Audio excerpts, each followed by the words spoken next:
नमस्कार, आप देख रहे हैं सिटी सेंटर शो। मुंबई से मैं हूं पूजा भारद्वाज। पूर्व राष्ट्रपति प्रणब मुखर्जी नहीं रहे। 84 साल की उम्र में दिल्ली के आरएनआर अस्पताल में उन्होंने आखिरी सांस ली। लंबे समय से वो बीमार चल रहे थे। 10 अगस्त को वो अस्पताल में भर्ती हुए। डॉक्टरों की कई कोशिशों के बावजूद वो पिछले कुछ समय से कोमा में थे। प्रणब मुखर्जी कांग्रेस सरकार में कई अहम पदों पर रहे। देश के रक्षा, वित्त और विदेश मंत्री की जिम्मेदारी भी उन्होंने संभाली। उन्हें भारत रत्न से भी सम्मानित किया गया था। उनके निधन से शोक छाया हुआ है और तमाम राजनीतिक दलों से जुड़े लोग उन्हें श्रद्धांजलि दे रहे हैं। प्रधानमंत्री मोदी ने प्रणब मुखर्जी के साथ अपनी 2 तस्वीरें ट्वीट की हैं, जिनमें से एक में वो उनके पैर छूकर आशीर्वाद लेते हुए दिख रहे हैं। उनके निधन के बाद पूरे भारत में 31 अगस्त से 6 सितंबर तक 7 दिनों का राष्ट्रीय शोक घोषित किया गया है।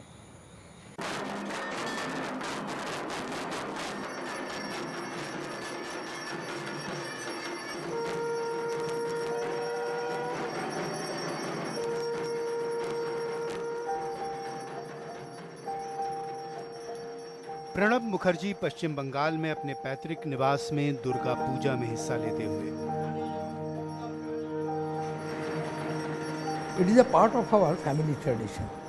Moreover, as a village boy, I was grown up in this atmosphere for up to my graduation. That means 21 years of my formative stage. I lived in this atmosphere. I studied the high school, and if you walk it will be about 5 kilometers.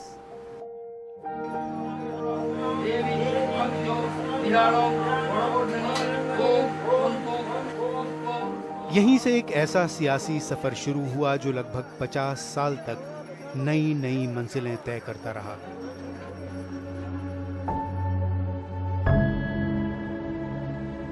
Congress के 3 प्रधानमंत्रियों के cabinet में वित्त से लेकर रक्षा और विदेश मंत्रालय जैसे अहम ओहदे संभाले। बहुत जल्द प्रणब दा हर मसले का हल तलाश करने के लिए भरोसेमंद शख्स के तौर पर पहचाने जाने लगे। यूपीए के दौरान तो कहा जाता था कि असली सरकार वही चला रहे हैं क्योंकि वो 50 से भी ज्यादा मंत्री समूहों की अगुवाई कर रहे थे। अन्ना आंदोलन से लेकर परमाणु समझौते तक जो भी समस्या का हल निकालना होता, जिम्मेदारी प्रणब दा की ही होती। लेकिन मैं कभी कभी जरूर सोचता हूं कि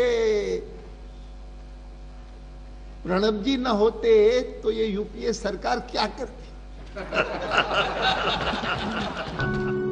कांग्रेस और सियासी काम उनकी जिंदगी में ऐसा रचा बसा था कि उनके परिवार को शिकायत रही कि उन लोगों के लिए उनके पास कभी वक्त नहीं रहा।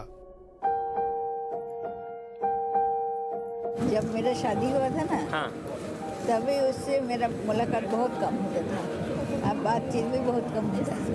अच्छा। He is always very busy, very busy, very busy. Would you have liked to have got more time with him as a son? Obviously, not only me, everyone. And it's a complaint, not only my mother's, it's my complaint. Even my children's complaint, my sister's complaint, everyone, my wife's complaint that we should have more time with you. लेकिन इसके बावजूद एक विरोधाभास ये भी था कि वो जो कांग्रेस में इतने समाये हुए थे, उनके रिश्ते पार्टी से हमेशा अच्छे नहीं रहे। 1986 में तो उन्हें 6 साल के लिए पार्टी से निकाल दिया गया था। कुछ का मानना था कि पार्टी से इस तलखी की वजह इंदिरा गांधी की हत्या के बाद का घटनाक्रम था। What was your first reaction when you heard the news? I was totally broken. Pranab के आलोचकों का आरोप था कि कलकत्ता से दिल्ली के सफर के दौरान उन्होंने दावा किया कि वित्त मंत्री और कैबिनेट में नंबर 2 की हैसियत से इंदिरा गांधी की जगह उन्हें लेनी चाहिए। कुछ लोगों का कहना है कि इसी से राजीव गांधी और प्रणब मुखर्जी में अनबन हो गई। प्रणब मुखर्जी का मानना था कि वो सब गलतफहमी का नतीजा था। It was a misunderstanding, and which was admitted by Rajiv ji himself. I think in one of the interview given to Arun Puri, India Today, before his assassination. Pranab Mukherjee वापस कांग्रेस तो लौट आए, लेकिन गांधी परिवार के साथ भरोसे की डोर कभी मजबूत नहीं हो पाई। 2009 में जब उनसे पूछा गया कि सोनिया गांधी ने उनके बजाय प्रधानमंत्री के लिए मनमोहन सिंह को क्यों चुना, तो उन्होंने कहा, He enjoyed the confidence of Mrs. Sonia Gandhi. लेकिन उनका परिवार अपनी मायूसी छुपा नहीं पाया। Pranab is working so much in Indian politics, but Pranab is not getting his proper place. I, Pranab Mukherjee, UPA 2 के आखिरी सालों में उनको इनाम मिल गया। भले प्रधानमंत्री न बने हों, लेकिन 2012 में राष्ट्रपति बना दिए गए। लेकिन पार्टी के साथ खिंचाव बरकरार रहा। रिटायर होने के 1 साल बाद वो RSS के एक कार्यक्रम में शामिल होने नागपुर गए और संघ के संस्थापक केशव हेडगेवर को भारत माता का महान पुत्र कहा तो कांग्रेस नाराज हो गई।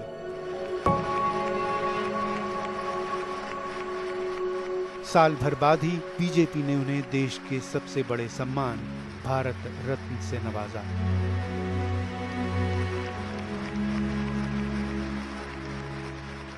इस सम्मान ने भारतीय राजनीति के सबसे दिग्गज नेताओं में एक के रुतबे को महज पहचान भर दी।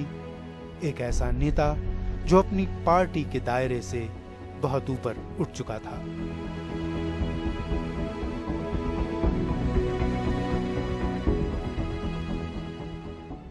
और अब आइए बात करते हैं विकास दर की। इस तिमाही में जीडीपी में बड़ी गिरावट देखने को मिली है। अप्रैल से जून की तिमाही में जीडीपी -23.9% रही है। इस तिमाही में 26.9 लाख करोड़ जीडीपी का अनुमान है। 2019-20 की तिमाही में 35.35 लाख करोड़ जीडीपी थी। और 2020-21 की पहली तिमाही के जीडीपी के आंकड़े आने से पहले शेयर बाजार में जबरदस्त गिरावट देखी गई। शुरुआती बढ़त के साथ खुला शेयर बाजार एक समय 1000 अंकों तक गिर गया। बाद में सेंसेक्स 839 अंकों की गिरावट के साथ 38,628 पर बंद हुआ, जबकि निफ्टी 260.10 अंक गिरकर 11,387 पर बंद हुआ। इधर अदालत की अवमानना के मामले में सुप्रीम कोर्ट ने प्रशांत भूषण पर ₹1 का जुर्माना लगाया है। जुर्माना नहीं भरने पर 3 महीने की कैद और 3 साल तक प्रैक्टिस पर रोक की भी बात कही गई है। इधर प्रशांत भूषण ने साफ कर दिया है कि वो ₹1 का जुर्माना भरेंगे, लेकिन फैसले के खिलाफ अपील के अधिकार का इस्तेमाल भी करेंगे। मैंने जो कहा है वो मुझे लगता है, सुप्रीम कोर्ट ने तो उसको बोल दिया कि ये कंटेम्प्ट है। मुझे लगता है कि वो हर नागरिक का सबसे अहम कर्तव्य है। सच बोलना, जहां गलत हो रहा है उसके खिलाफ अपनी आवाज उठाना, ये हर नागरिक का सबसे बड़ा कर्तव्य है। तो मैं ये फाइन दे दूंगा, लेकिन जो मेरा राइट है इसके खिलाफ चाहे रिव्यू फाइल करने का, चाहे रिट फाइल करने का, दोनों कंटेम्प्ट का जजमेंट और सेंटेंसिंग के जजमेंट को चैलेंज करने का, वो सब मैं करूंगा। और अगर और भी कोई पनिशमेंट इम्पोज किया होता वो भी मुझे मान्य था। ऑब्वियसली सुप्रीम कोर्ट का फैसला सबको मान्य होता है।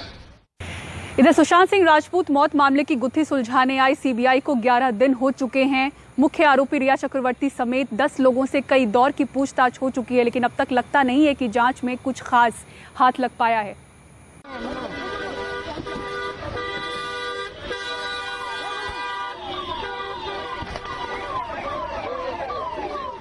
रिया चक्रवर्ती ने सोमवार को चौथी बार डीआरडीओ गेस्ट हाउस में सीबीआई के सवालों का सामना किया। इस दौरान 14 जून को सुशांत के घर में रहे सिद्धार्थ पिठानी सहित सभी 4 गवाह डीआरडीओ गेस्ट हाउस में मौजूद रहे। सोमवार को सुशांत सिंह राजपूत की बिजनेस मैनेजर श्रुति मोदी से भी लंबी पूछताछ हुई। मामले में रिया के साथ श्रुति मोदी भी आरोपी है। श्रुति का कोई लेना देना नहीं है। उन्होंने जुलाई में ज्वाइन किया, फरवरी में सर्विस छोड़ दी। उसके बाद उनका कोई कांटेक्ट नहीं था, सिवाय इसके कि हाई लो फोन पे लॉकडाउन में हो जाती थी। और श्रुति का कोई भी उनके फाइनेंशियल ट्रांजैक्शंस में या ड्रग्स ट्रांजैक्शंस में इन्वॉल्व होने का कोई सवाल ही नहीं उठता। दूसरी तरफ मामले में मनी लॉन्ड्रिंग की जांच कर रही ईडी ने गोवा के होटल कारोबारी गौरव आर्या से लंबी पूछताछ की। गौरव आर्या का नाम रिया चक्रवर्ती से ड्रग्स से जुड़े एक व्हाट्सएप चैट से सामने आया है। गौरव ने सुशांत से कभी मिलने से भले इनकार किया है, लेकिन रिया से चैट की बात कबूल की है। नहीं, मैं कभी नहीं मिला था उनसे। इस डीआरडीओ गेस्ट हाउस में दिन भर गाड़ियों के अंदर आने और बाहर जाने का सिलसिला चलता रहा, कभी गवाहों को लेकर तो कभी सीबीआई अफसर। सीबीआई की एक टीम बांद्रा में सुशांत सिंह राजपूत के घर भी गई थी, लेकिन 10 दिन बाद भी जांच मुंबई पुलिस से एक कदम भी आगे बढ़ती नजर नहीं आ रही। मुंबई से कैमरामैन राजेंद्र दयालकर के साथ सुनील सिंह, एनडीटीवी इंडिया के लिए। और दिल्ली में एक बार फिर से कोरोना वायरस से संक्रमित मरीजों का आंकड़ा 2000 के पार रोजाना जाने लगा है। 10 जुलाई के बाद फिर से पहली बार यह आंकड़ा सामने आया है। ऐसे में क्या हालात हैं दिल्ली के और सरकार क्या कदम उठा रही है, शरद शर्मा की इस रिपोर्ट में देखिए। पुरानी दिल्ली की सड़कों पर यह ट्रैफिक जाम कोरोना से पहले के दिनों की याद दिला रहा है। देश के सबसे बड़े किराना और मेवा मार्केट खारी बावली में काफी लोग मास्क पहने दिखे, लेकिन बहुत से दुकानदार और मजदूर रिलैक्स मोड में मास्क रहित दिख जाते हैं। कुछ कैमरा देखकर तुरंत अपनी गलती सुधारने की कोशिश करते हैं। खारी बावली के दुकानदार मानते हैं कि अब लापरवाही बड़ी है। बिल्कुल डर निकल चुका है सर कस्टमर के लिए। अब बिल्कुल एकदम ऐसे हो गया जैसे बाहर खड़े हैं या घर पे खड़े हैं, एक ही बात है उनके लिए। मास्क उतार के ही बात करेंगे वो, और अगर कभी टोक दो तो सीधा लड़ने बढ़ जाते हैं। दिल्ली में पिछले दिनों लगातार घटते मामलों से जैसे मान लिया गया कि कोरोना जा रहा है। इससे पैदा ढिलाई के बीच मुख्यमंत्री केजरीवाल ने सख्ती का आदेश दिया। पूर्वी दिल्ली के आनंद विहार इलाके में चालान काटते ये लोग दिल्ली सरकार के स्कूल के टीचर हैं। शाहदरा जिला प्रशासन ने इनको ऐसे लोगों का चालान काटने का काम दिया है जिन्होंने मास्क ना लगाया हो या देह से दूरी के नियम का उल्लंघन किया हो। विक्रांत सिंह दिल्ली सरकार के स्कूल में गणित पढ़ाते हैं। बताते हैं कि ये उनके स्वभाव के विपरीत है, लेकिन आदेश है तो कर रहे हैं। जो लोगों से इंटरेक्शन होता है वो बड़ा ही अजीब तरीका है, जो हमारी नेचर से बिल्कुल अलग है। उन्हें समझाने में कोई दिक्कत नहीं कि मास्क नहीं पहना हो, वो एक अलग बात है। हाँ। लेकिन जब हम चालान वसूलते हैं तो उसमें बड़ी समस्या आती है। वो मतलब एक हार्ट को फील करता है, वो अच्छा नहीं लगता। ये हमारा ना स्टाफ थोड़ा कम है, हमारे जो डीएम ऑफिस में जो है स्टाफ काफ़ी कम है डिप्लॉय, तो इसलिए वहाँ पे भी काफ़ी काम होता है। अच्छा। और टीचर आज का स्कूल बंद है। अच्छा। वहाँ पे तो इसलिए उनकी सेवाएं ली जा रही है इस समय।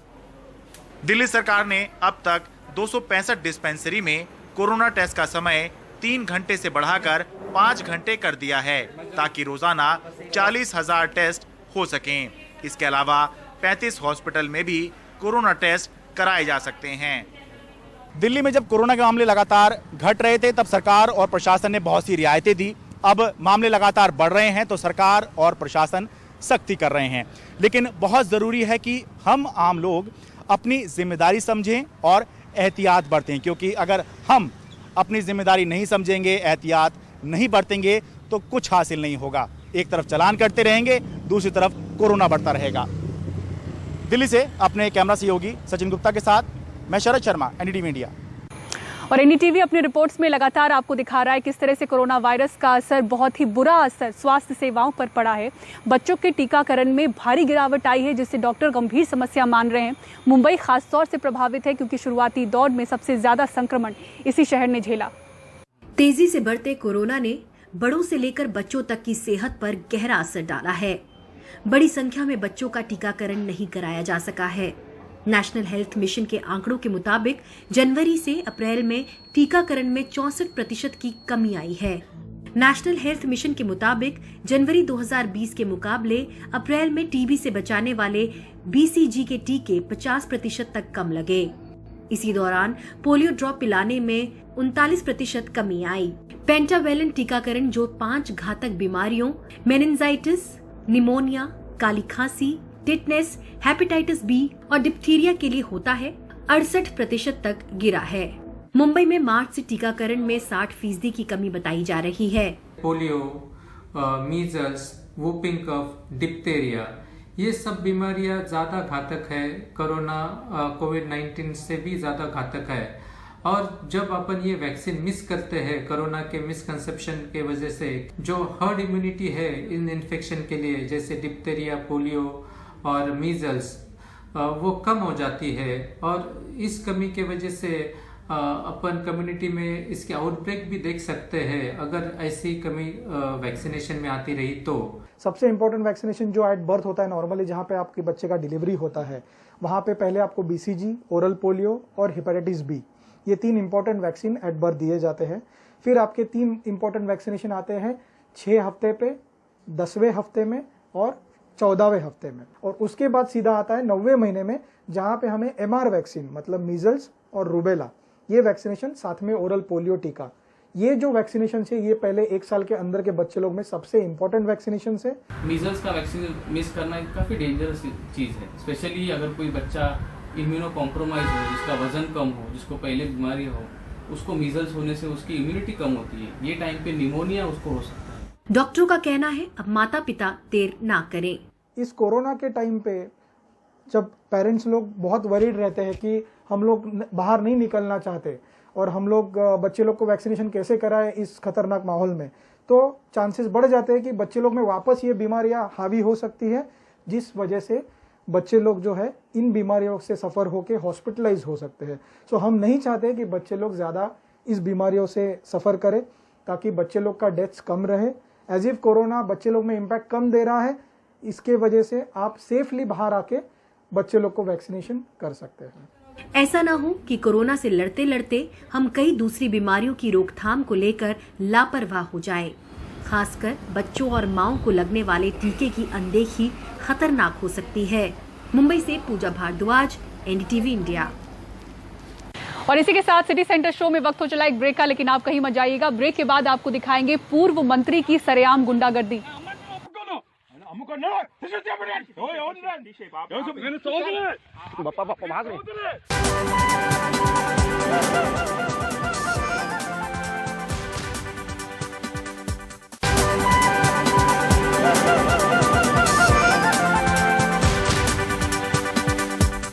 लॉकडाउन के समय से ही मुंबई में फेरी वालों का काम बंद है। इन्हें बीएमसी की तरफ से काम का लाइसेंस दिया जाता है, लेकिन इन्हें काम की अभी अनुमति नहीं है। बावजूद इसके 5 महीने का किराया इनसे मांगा जा रहा है। जिन्होंने किराया नहीं दिया है उन पर कार्रवाई हुई है, कईयों के डिपॉजिट जब्त किए गए हैं। साल 1983 से गन्ने का रस बेचने वाले सुल्तान शेख को नहीं पता कि अपना घर कैसे चलाएं। लॉकडाउन के ऐलान के बाद से सुल्तान शेख घर पर हैं, कोरोना संक्रमित भी हुए, करीब 3.5 लाख का अस्पताल का बिल अपनी बेटी के गहनों को बेच कर चुकाया। घर में पैसे नहीं हैं और बीएमसी इनसे अपने इस दुकान के लिए मार्च महीने से अब तक का पूरा किराया मांग रही है, ब्याज के साथ। लेकिन अब भी इन्हें काम दोबारा शुरू करने की अनुमति नहीं दी गई है। अब धंधा वो बोले, धंधा भी हमारे यहाँ कोई सर्कुलर नहीं आया चालू करने के, चालू करने भी नहीं दे रहे हैं। बोल रहे नहीं हमारे, तो हमने कहा भाड़ा आप ले रहे हैं तो चालू कैसे करें, हम लोग को कहाँ से खाएंगे, कहाँ से पिएंगे, हम लोग का पेट कैसे पलेगा। यही हाल मोहम्मद इकबाल का है। लॉकडाउन के बाद से अब तक इन पर 50,000 का कर्ज है। बीएमसी को इन्हें 7,000 किराया देना है, उस पर 5,000 जुर्माना। इनके पास पैसे नहीं हैं। बीएमसी कर्मचारी इन्हें कमिश्नर के नाम से डराते हैं। ऐसा उन्होंने कहा कि मतलब जो 6 महीने सीनियर के अंडर में रहता है, मतलब वो भाड़ा आप कल ले लेगा, और 6 महीने से अगर ज़्यादा हो गया तो फिर मतलब इन वार्ड ऑफिसर या कमिश्नर के यहाँ मतलब जाना पड़ेगा। इसी तरह के हजारों फेरी वाले मुंबई में मौजूद हैं, जिन्हें अब तक अपना व्यवसाय शुरू करने की अनुमति नहीं दी गई है, पर किराया वसूला जा रहा है। अब इस पूरे मामले में एक याचिका को बॉम्बे हाई कोर्ट में दाखिल किया गया है, जिस पर अदालत ने बीएमसी से इस मामले में अपना रुख साफ करने कहा है। सरकार ने खुद अपने ऑर्डर से उनको स्टॉप किया है, उनको उन्हें ऑपरेट करने नहीं दिया। एक फोर्स मेजॉर सिचुएशन है, तो ऐसे में लाइसेंस फी जो एक तरह से भाड़ा ही है वो वसूल नहीं कर सकते। उन्हें खुद भी सामने आना चाहिए और लाइसेंस फीस माफ करनी चाहिए। हमने ये बात हाई कोर्ट में रखी तो हाई कोर्ट ने बीएमसी को कहा है कि वो 4 हफ्तों में ये इशू पे डिसाइड करे। प्रशासन की ओर से लॉकडाउन की शुरुआत में ये अपील की गई थी कि हो सके तो लोग घर का किराया ना मांगे, लेकिन वही प्रशासन इन दुकानदारों से न केवल किराया मांग रही है, बल्कि पिछले कुछ महीनों के किराया नहीं भरने पर उस पर एक्स्ट्रा चार्जेस भी मांग रही है।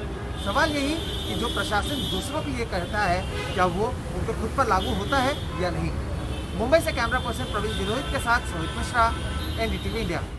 मंत्रियों द्वारा सरकारी अफसरों और कर्मचारियों को धमकाए जाने की तस्वीरें आपने कई बार देखी होंगी। अब नया वीडियो हम आपको तेलंगाना का दिखाते हैं, जहां पूर्व मंत्री ने सरेआम मजदूरों पर बंदूक तान दी और धमकी दी। नालगोंडा जिले में एक नहर के लिए जमीन अधिग्रहण किया गया था। ये जमीन पूर्व मंत्री गुट्टा मोहन रेड्डी की थी, जिसके लिए सरकार ने पूर्व मंत्री को मुआवजा भी दिया था। लेकिन जब नहर का निर्माण शुरू होने लगा तो गुट्टा मोहन रेड्डी ने ठेकेदार और जेसीबी चालक को पिस्तौल निकालकर धमकाया। जब ये वीडियो वायरल हुआ तो रेड्डी के खिलाफ आर्म्स एक्ट के तहत मामला दर्ज किया गया। और आप देख सकते हैं मुंबई शहर में भी रुक रुक कर लगातार बारिश हो रही है, लेकिन इस वक्त हम बात करेंगे उन राज्यों की जहां बाढ़ और बारिश से हालात बदतर हो गए हैं। राजौरी जिले में भारी बारिश हुई है। जिले में जगह जगह जलभराव से लोगों को काफी दिक्कतों का सामना करना पड़ रहा है। गुजरात के भरूच जिले में भी लगातार बारिश हो रही है। यहाँ नर्मदा नदी में जबरदस्त तूफान है। भरूच और पड़ोसी वडोदरा जिले में करीब 5000 लोगों को सुरक्षित जगहों पर भेजा गया है। इधर महाराष्ट्र की बात करें तो यहाँ कई जिलों में बड़ी आबादी बाढ़ से प्रभावित है। विदर्भ के चंद्रपुर जिले में एनडीआरएफ के जवानों ने बाढ़ में फंसे गाँव वालों को सुरक्षित निकाला। बहुत सारे गाँव में बाढ़ का पानी भरा हुआ है। महाराष्ट्र के नागपुर जिले में सेना के जवानों ने गोंद पीपरी और अंभोरा गांव से 39 लोगों को रेस्क्यू किया। इनमें महिलाएं और बच्चे भी शामिल हैं। नागपुर जिला फिलहाल राज्य में कोरोना से सबसे ज्यादा प्रभावित है। बारिश और बाढ़ की वजह से लोगों पर यहां पर दोहरी मार पड़ी है। इधर राजस्थान की बात करें तो यहां जैसलमेर में भी भारी बारिश से बुरा हाल है। जिले के गणेश मंदिर में बारिश की वजह से लोग कमर तक डूबे हुए दिखे। यहाँ पहुंचे श्रद्धालुओं को बड़ी मुश्किल से बाहर निकाला गया। यहाँ के रामगढ़, मोहनगढ़, पोखरन, रामदेवरा, फतेहगढ़ समेत कई इलाकों में जलभराव हो गया है।